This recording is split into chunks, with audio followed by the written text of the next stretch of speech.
आप देख रहे हैं एक नई जिंदगी।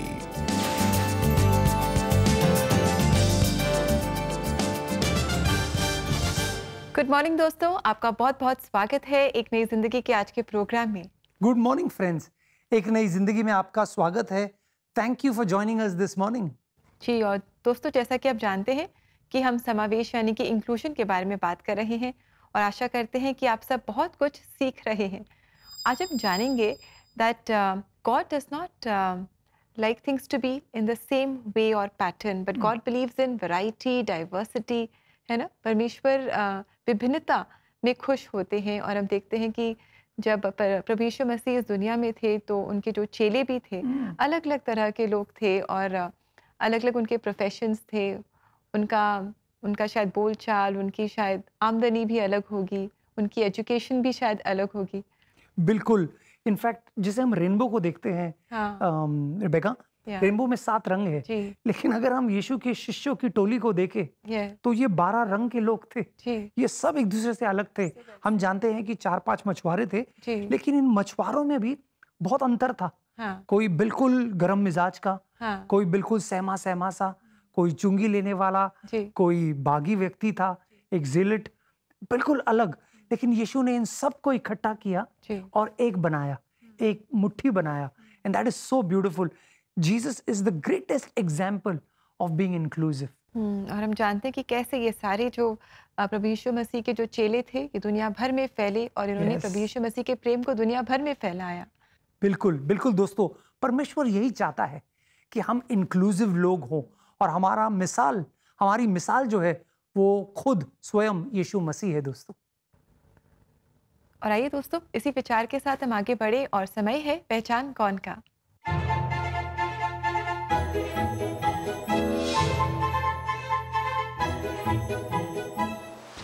दोस्तों, पहचान कौन में आपका सवाल है, यीशु ने किस गैर यहूदी व्यक्ति की मदद की? आपके ऑप्शंस है ए, सेना नायक का सेवक, बी, सामरी कोड़ी, सी, दुष्ट आत्मा से पीड़ित व्यक्ति, डी, कनानी स्त्री की बेटी, या ई, ऊपर के सभी। तो दोस्तों जल्दी से आप अपने सही जवाब हमें बताएं और अपने सही जवाब हमें बताने के लिए आप CPN इंडिया के YouTube चैनल पर जाएं। वहां आज के एपिसोड के कमेंट सेक्शन में अपने जवाब हमारे साथ जरूर शेयर करें। यस दोस्तों, हमें आपके जवाबों का बेसब्री से इंतजार रहेगा। और आइए दोस्तों, आगे बढ़ते हुए इस समय हम मुलाकात करने जा रहे हैं प्रिया कर्नाकर से, जिन्होंने परमेश्वर से सीखा कि भेदभाव हमें नहीं करना चाहिए, बल्कि हमें समावेश करना है और सबको इकट्ठे लेकर के हमें आगे बढ़ना है। प्रिया इंक्लूजन का एक बहुत ही बढ़िया एग्जाम्पल है। तो आइए इनसे हम मुलाकात करें और देखें कि कैसे ये अपने जीवन से बहुत सारे लोगों के जीवन में आशीष लेकर आ रही हैं। प्रिया के पति जब अमेरिका गए तो उन्होंने अपना खाली समय परमेश्वर को देने का फैसला किया। मैंने 15 मिनट प्रार्थना करने से शुरू किया और मैं बाइबल भी पढ़ती थी। प्रभु के साथ पल बिताने के साथ मेरा प्रार्थना जीवन शुरू हुआ और दिन बीतते गए। प्रिया जैसे जैसे परमेश्वर के नजदीक आने लगी, उन्हें अपने जीवन का मकसद मिलने लगा। प्रभु ने कहा, मैं तुझे सामर्थी रूप से टूटे परिवारों के बीच प्रयोग करूंगा। तब मैं डर गई और वो बात मेरे दिल को चुभी। मैं तुरंत प्रार्थना करने लगी, हाँ प्रभु, आप चाहते हैं कि मैं वहां जाऊं, लेकिन मुझे डर लगता है। अगर आप चाहते हैं कि मैं उनके साथ काम करूं, तो आप मेरे लिए रास्ता खोलो। प्रिया ने कुछ दिनों तक इस पर ध्यान नहीं दिया, लेकिन जब वो एक दिन मार्केट में थीं, तो उनको एक किन्नर दिखा। मैंने उनसे कहा कि मैं आकर उससे और उसके दोस्तों से मिलना चाहती हूँ। उसने कहा, ठीक है, आप आ सकती हैं। फिर मैंने कहा, क्या मैं तुम्हारा कांटेक्ट नंबर ले सकती हूँ? और उसने अपना कांटेक्ट नंबर मुझे दिया। मैंने उससे उसका नाम पूछा। उसने कहा, गौरी। गौरी से मिलने के बाद प्रिया का डर खत्म हुआ और वो दूसरे दिन उनके बीच पहुंची। वो सब बैठे थे और अपना दुख सुख एक दूसरे को बता रहे थे। वो अपना दिल उंडेर रहे थे। वो अपने दिल की बातें कर रहे थे। कुछ रो रहे थे। वो बता रहे थे, मेरे ऐसा होने से मेरे माता पिता मुझे प्यार नहीं करते। मेरे भाई बहन नहीं चाहते कि मैं घर पर रहूं, सो मैं यहाँ आ गई। फिर मैंने बाइबल से बताया कि भले ही माता पिता त्याग देंगे, लेकिन मैं तुझे कभी नहीं त्यागूंगा। वो इस वचन को सुनकर बहुत प्रोत्साहित हुए।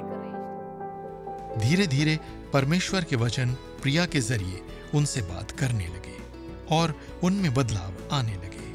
मैं उनमें आत्मविश्वास, साहस को देख सकती हूँ। जब से मैंने उन्हें प्रभु के प्रेम के बारे में बताया, तब से वो प्रभु पर सुरक्षा के लिए भरोसा करने लगे हैं। वो अब प्रार्थना करने लगे हैं और मुझे भी व्हाट्सएप में प्रेयर रिक्वेस्ट भेजते हैं। मेरे परिवार पर प्रभु के अनुग्रह और शांति के लिए मैं उन्हें बहुत बहुत धन्यवाद देती हूँ। थैंक यू वेरी मच प्रिया, बहुत अच्छा लगा आपसे मिलकर। इनफैक्ट जैसे जैसे मैं आपकी कहानी देख रही थी, I was thanking God for एक नई जिंदगी, बिकॉज इसी प्लेटफॉर्म के द्वारा हम प्रिया जैसे लोगों से मिल पाते हैं। और हम जान पाते हैं कि परमेश्वर आपके जीवन से कितने बड़े बड़े काम कर रहा है, और हमें भी इंकरेजमेंट मिलती है कि हम भी अपने कंफर्ट जोन से बाहर निकलें और समावेशी बने, लोगों के बीच में जाएं और परमेश्वर के प्रेम को फैलाएं। बिल्कुल प्रिया, हम इंक्लूजन सिखा रहे हैं, आप इंक्लूजन जी रहे हैं। Thank you so much for your efforts. परमेश्वर आपको आशीष दे। दोस्तों, क्या आप जानते हैं कि दुनिया में विभिन्न किस्म के डर होते हैं? बिल्कुल, साइंस ने इसको फोबिया का नाम दिया है। कुछ लोग हैं जिनको मकड़ियों का डर होता है, स्पाइडर्स का। कुछ लोग हैं जो सांप से डरते हैं बहुत ज्यादा। कुछ लोग हैं जो भीड़ से डरते हैं, क्लॉस्ट्रोफोबिया। कुछ लोग हैं जो ऊंचाई से डरते हैं। लेकिन एक अनोखा डर है, वो है अजनबियों का डर। अगर आप किसी को जानते नहीं, पहचानते नहीं, तो आप उससे डरते हैं। इस डर को जेनोफोबिया कहते हैं। आज ये संसार में बहुत तेजी से फैला है। हम इमिग्रेशन के बारे में सुनते हैं, हम देखते हैं लोग एक देश से दूसरे देश जाते हैं, शायद उनका रंग बिल्कुल अलग है, उनकी बोली अलग है, उनकी भाषा अलग है। क्या होता है अक्सर कि अगर हम किसी व्यक्ति को जानते नहीं, तो एक डर हमारे अंदर पैदा होता है, एक शक हमारे अंदर पैदा होता है, और इसी को जेनोफोबिया कहते हैं। दोस्तों, इसी जेनोफोबिया को मिटाने के लिए यीशु मसीह आए। यीशु मसीह आए ताकि वो उस दीवार को तोड़ सके जो इंसान ने बनाया है, उसके डर ने खड़ा किया है। एक खूबसूरत वचन मैं आपके लिए पढ़ना चाहता हूं, इफिसियों का 2 अध्याय 16वां वचन। आइए देखते हैं इस वचन में यीशु मसीह ने हमारे लिए क्या किया है। एफिशियंस चैप्टर 2 वर्स 16, इफिसियों का 2 अध्याय 16वां वचन कहता है, यहूदी और गैर यहूदी आपस में एक दूसरे से नफरत करते थे और अलग हो गए थे, ठीक ऐसे जैसे उनके बीच कोई दीवार खड़ी हो, किंतु मसीह ने स्वयं अपनी देह का बलिदान देकर नफरत की उस दीवार को गिरा दिया। क्या कमाल का वचन है ना दोस्तों। यहूदी और गैर यहूदियों की दीवार को किसने गिराया? यीशु मसीह ने। कैसे? अपनी जान को बलिदान करके, अपना लहू बहाकर यीशु मसीह ने उस दीवार को तोड़ा है। अब दोस्तों, हमें डरने की जरूरत नहीं, हम भी अपना सकते हैं जैसे यीशु ने सबको अपनाया। चाहे वो कोई व्यक्ति रोगी हो या अलग जाति का हो या दुष्ट आत्मा से पीड़ित हो, वगैरह वगैरह जो भी थे, यीशु ने किसी को भी अपने से दूर नहीं किया, सबको गले लगाया, सबको दिल से अपनाया। आज जो हम यीशु मसीह के रास्ते पर चलते हैं, हमें भी यही आज्ञा परमेश्वर का वचन देता है कि हम भी लोगों को अपनाएं और जेनोफोबिया से दूर रहें। जी बिल्कुल दोस्तों, लेट अस इमिटेट क्राइस्ट। हम प्रभु यीशु मसीह के पीछे चलें और जैसा वो करते हैं वैसा ही हम भी करें। और अगर हमें ये करना मुश्किल लगता है तो हम प्रार्थना में उनसे सामर्थ मांगे, मदद मांगे, वो हमारी मदद करते हैं। आइए हम भी आपके साथ मिलकर प्रार्थना करना चाहेंगे दोस्तों। एक नई जिंदगी प्रेयर लाइन में आपके जो चैलेंजेस हैं, आपकी जो मुश्किलें हैं, आप ज़रूर हमारे साथ शेयर करें। We would love to pray for you and with you. हमारा नंबर है 9910401010। इसी नंबर पर आप हमें कॉल करें या व्हाट्सएप भी कर सकते हैं। दोस्तों, अब समय छोटे से ब्रेक का, लेकिन ब्रेक के बाद हम चलेंगे बरेली और आपको मिलाएंगे पास्टर अनुज मसीह से, जो सेंट पॉल मेथोडिस्ट चर्च से है। उनके बारे में और जानेंगे, उनके जीवन से हम प्रेरणा पाएंगे। तो कहीं जाइएगा नहीं, हमारे साथ बने रहें।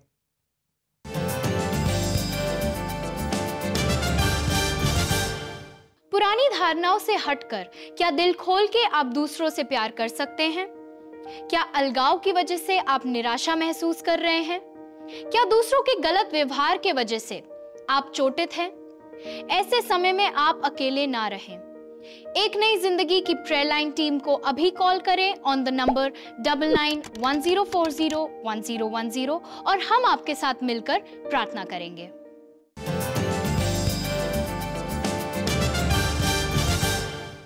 वेलकम बैक दोस्तों। आज हमारे इंक्लूजन थीम को आगे बढ़ाते हुए आज हम फोकस कर रहे हैं यीशु मसीह पर कि कैसे हमारे प्रभु कितने इंक्लूसिव थे, कैसे उन्होंने विभिन्न लोगों को अपने समूह में शामिल किया और सिर्फ समूह में ही नहीं, उन्हें दिल में जगह दी। हमें भी यीशु मसीह का अनुकरण करना है।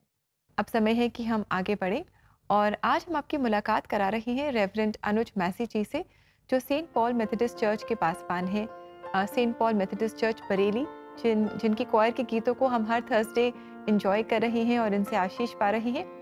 समय है कि हम जानेंगे रेवरेंड अनुज मैसी जी के बारे में, उनके जीवन के बारे में, सेवकाई के बारे में। और ये मुलाकात आपके लिए खास लेकर आए हैं एक नई जिंदगी प्रोड्यूसर राजीव अमित सिंह बरेली से।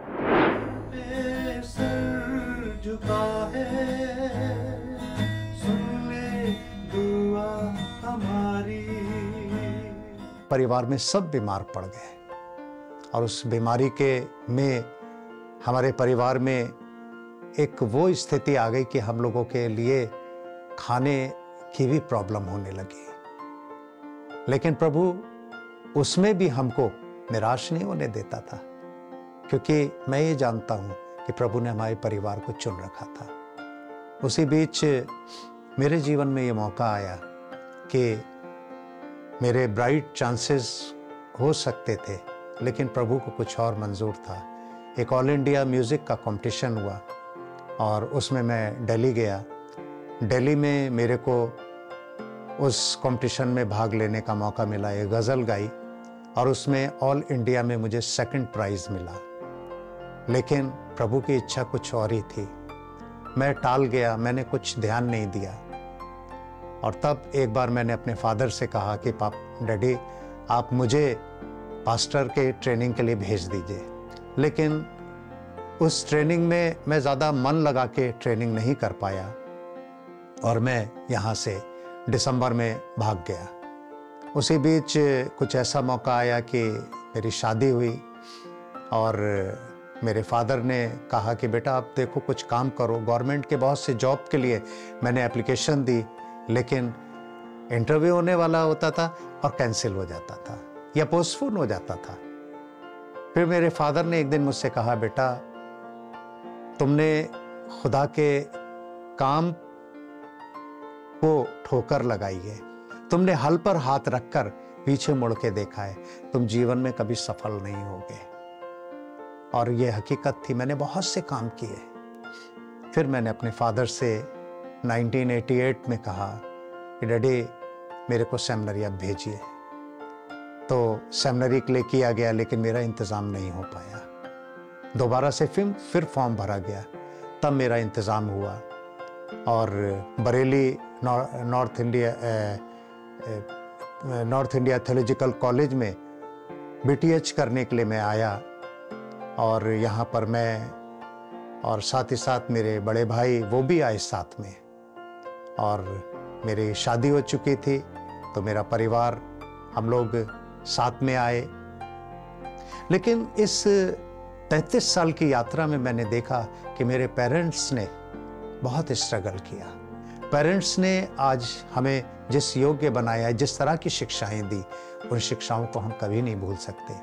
मैं सबसे पहले परमेश्वर का धन्यवाद देता हूं और फिर उसके बाद अपने पेरेंट्स का धन्यवाद देता हूं कि आज हम जो भी हैं, जैसे भी हैं, प्रभु की सेवा में हैं, सब हमारे पेरेंट्स के मेहनत का और उनके गाइडेंस का ये फल है। Thank you very much reverend Anuj Massey जी।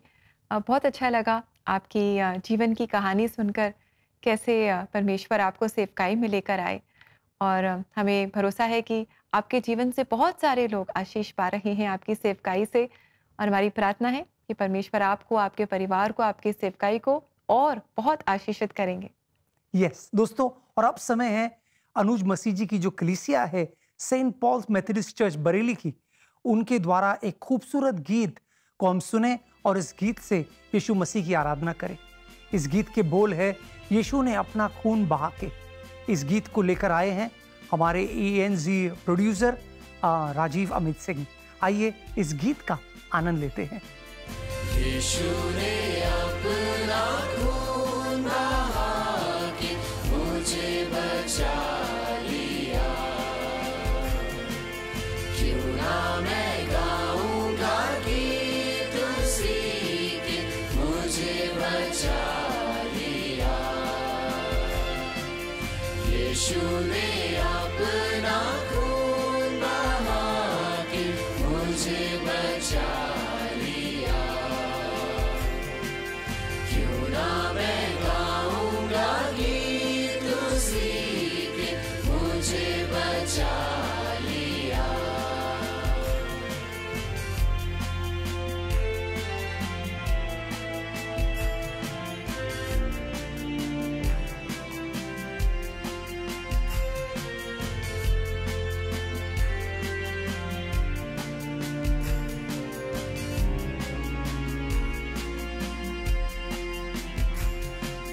जब मैं गुनाहों में पड़ा हुआ था, यीशु आ गया, उसी के मारे जाने से मैं जीवन भी पा गया। जब मैं गुनाहों में पड़ा हुआ था, यीशु आ गया, उसी के मारे जाने से मैं जीवन भी पा गया। इसलिए गाऊंगा गीत उसी के, मुझे बचा लिया। यीशु ने अपना खून बहा के मुझे बचा लिया।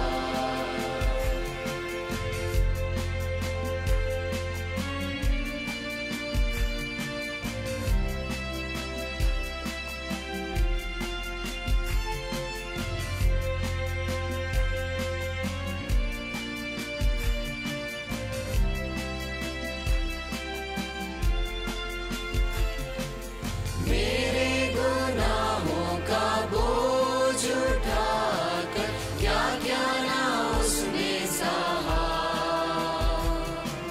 मेरे गुनाहों को माफ कराने खून भी उसका बहा। मेरे गुनाहों का बोझ उठाकर क्या क्या ना उसने सहा, मेरे गुनाहों को माफ कराने खून भी उसका बहा। कितना अनोखा है प्यार प्रभु का, मुझे बचा लिया। यीशु ने अपना खून बहा के मुझे बचा लिया।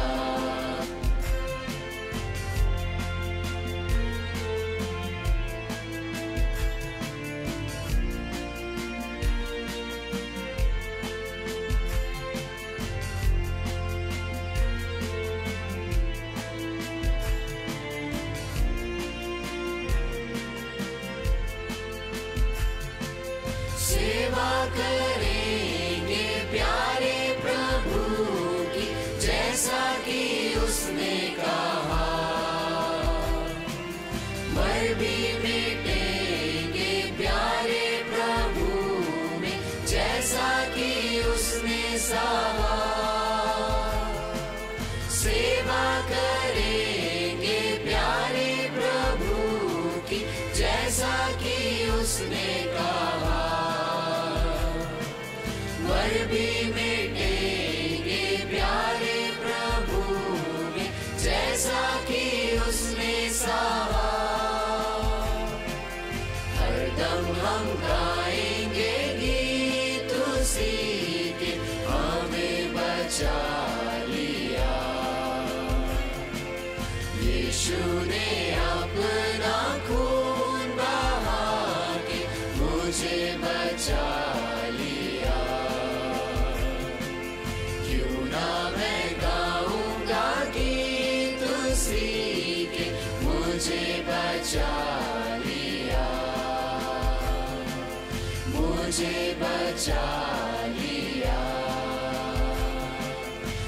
मुझे बचा लिया। Thank you very much Koya for that beautiful meaningful song. Thank you very much इस गीत को गाने के लिए, हम सब के लिए, और परमेश्वर आपको, आपकी कलीसिया को बहुत आशीषित करे। Yes, thank you very much. बहुत ही खूबसूरत गीत था और आपने हमारी मदद की कि हम मिलकर सुबह सुबह यीशु मसीह की आराधना करें। थैंक यू जी। दोस्तों, इन गीतों से हमें कितनी आशीष मिलती है ना।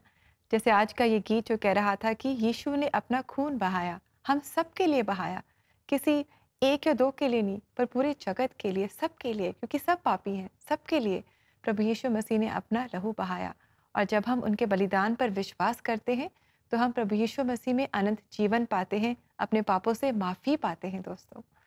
और दोस्तों, ऐसे ही गीतों को आप तक लाने के लिए आप हमारी सहायता कर सकते हैं, और ऐसा करने के लिए आप हमारी वेबसाइट को ज़रूर विज़िट करें। हमारा एड्रेस है cbnindia.org/give-to-cbn। यस, ऐसा ज़रूर कीजिएगा दोस्तों। अब समय है ब्रेक का। जब ब्रेक से लौट कर आएंगे तो हम आपके लिए प्रार्थना करने वाले हैं।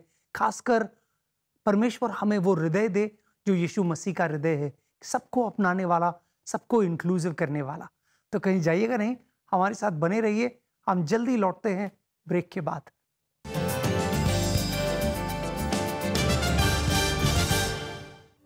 एक नई जिंदगी के दर्शकों को निमंत्रण है कि आज ही आप एक नई जिंदगी के परिवार में जुड़ें।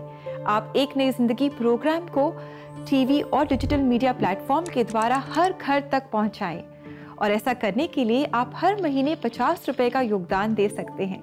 और अपना योगदान हम तक पहुंचाने के लिए आप स्क्रीन पर आए QR कोड को स्कैन करें और आज ही एक नई जिंदगी परिवार में आप शामिल हों।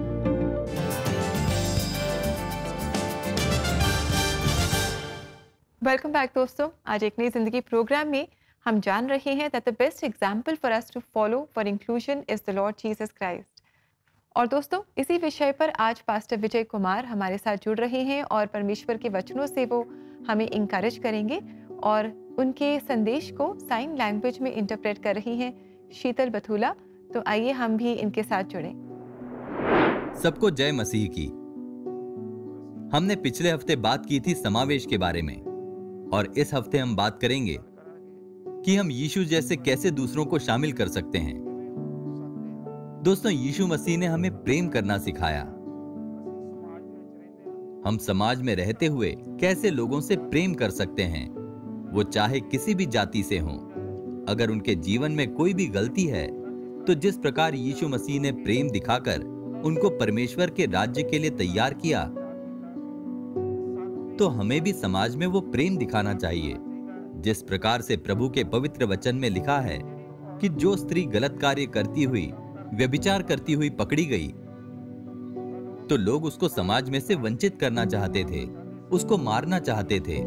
लेकिन यीशु मसीह ने उसके प्रति प्रेम दर्शाया, और उसी प्रेम की खातिर उस स्त्री ने अपने जीवन को बदल दिया, और उसके बाद उसने कोई भी गलती नहीं की। इसी प्रकार अगर हम भी प्रेम दिखाएंगे तो लोग जरूर बदल जाएंगे। अगर हम जक्कई नामक व्यक्ति के जीवन को देखें, वो एक नाटा व्यक्ति था, चुंगी लेने वाला व्यक्ति था।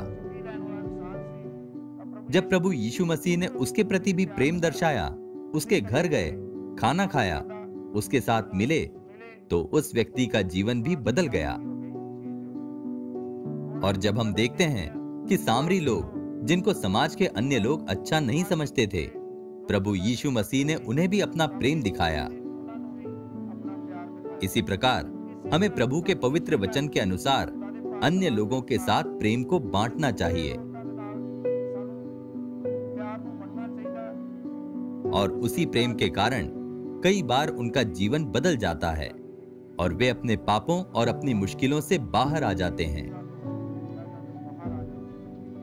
जिस प्रकार प्रभु यीशु मसीह ने प्रेम दिखाया, हमें भी वैसे ही प्रेम को दिखाना चाहिए।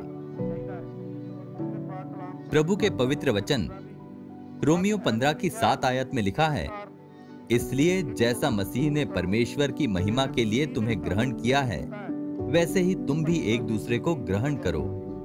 लोग चाहे कैसी भी परिस्थिति में हो, कैसी भी हालातों में हो, अगर हम उन्हें प्रेम दिखाएंगे तो तभी हम यीशु मसीह की तरह समावेशी बन सकते हैं। दोस्तों, अगली बार हम आपसे बात करेंगे, क्या आपके लिए मेज पर जगह है? और इसी तरह ही आप परमेश्वर के प्रेम में बने रहें। सबको जय मसीह की। Thank you very much pastor Vijay Kumar. बहुत ही सरलता से आपने हमें इतनी इम्पोर्टेंट बात सिखाई कि किस तरह प्रभु यीशु मसीह ने सामरी स्त्री से, जो स्त्री व्यभिचार में पकड़ी गई, और जक्कई से भी, और बहुत सारे एग्जाम्पल्स भी हम परमेश्वर के वचन में पाते हैं, कैसे प्रभु यीशु मसीह ने सबसे प्रेम किया, माफ़ किया। हमें भी ऐसा ही करना है। और दोस्तों, हम आपको कहना चाहते हैं कि अगर ऐसे संदेशों को आप अपने लव्ड वंस के साथ शेयर करना चाहते हैं, खास करके जिन्हें शायद सुनने या बोलने की तकलीफ़ हो, तो ज़रूर आप ऐसा करें। और ऐसा करने के लिए आप CBN इंडिया के यूट्यूब चैनल पर जा सकते हैं और वहाँ पर आप इन संदेशों के जो लिंक्स हैं उन्हें आप अपने लव्ड वंस के साथ शेयर कर सकते हैं। आइए इस समय भी हम प्रार्थना करें प्रभु यीशु मसीह से कि जैसे उनका हृदय है वैसे ही हमारा भी हृदय हो। जैसे वो इंक्लूसिव है वैसे हम भी इंक्लूसिव लोग बने। आइए मिलकर प्रार्थना करते हैं।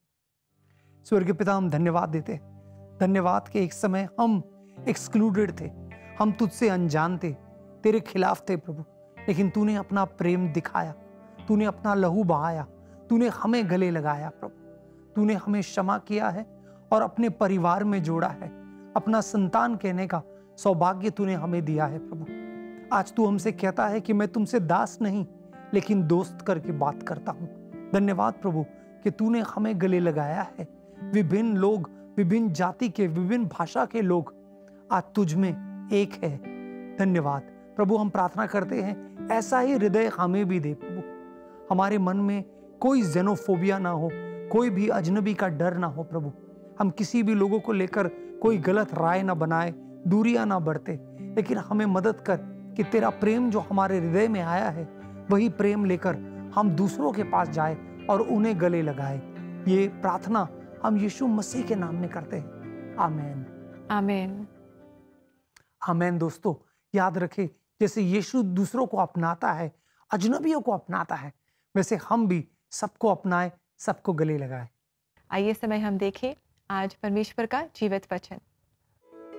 तुम सुन चुके हो कि कहा गया था कि अपने पड़ोसी से प्रेम रखना और अपने बैरी से बैर। परंतु मैं तुमसे यह कहता हूँ कि अपने बैरियों से प्रेम रखो और अपने सताने वालों के लिए प्रार्थना करो। मत्ती 5:43 से 45 तक। कितना जबरदस्त वचन है दोस्तों। ये वचन कहता है कि तुमने सुना है, लिखा था कि अपने अपनों से प्रेम करो लेकिन दुश्मनों से नफरत करो। लेकिन यीशु मसीह हमें बिल्कुल नई आज्ञा दे रहा है। वो कह रहा है जो हमारे खिलाफ है उनसे भी हम प्रेम करें। क्यों? क्योंकि हम परमेश्वर पिता के संतान हैं। अब हमें इजाजत दीजिए, समय हो गया है आपसे अलविदा कहने का, इस वादे के साथ कि कल सुबह 6:30 बजे कलश चैनल पर एक नई जिंदगी दोबारा हाजिर होगी सिर्फ आपके लिए। और इस इंक्लूजन थीम को हम और गहराई से देखने वाले हैं और परमेश्वर के वचन से सीखेंगे। तब तक के लिए अपना ख्याल रखिए। Stay safe. God bless you. God bless you friends.